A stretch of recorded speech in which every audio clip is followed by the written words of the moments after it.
Meet Anne Spencer, an African-American poet, gardener, and civil rights activist. Born in Virginia in 1882, Spencer became an accomplished writer and was one of the leading figures of the Harlem Renaissance. But it was in her garden that she found solace and inspiration. Spencer's garden, which she called EdanKraal, was a haven for her and her family. It was a place where she cultivated flowers, fruits, and vegetables, and where she drew upon the beauty of nature to fuel her creativity. In addition to her literary and gardening pursuits, Spencer was also a vocal advocate for civil rights. She used her platform to speak out against racial discrimination and segregation.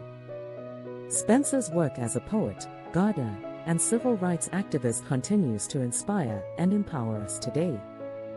We celebrate Anne Spencer and her contributions to the world of gardening and beyond.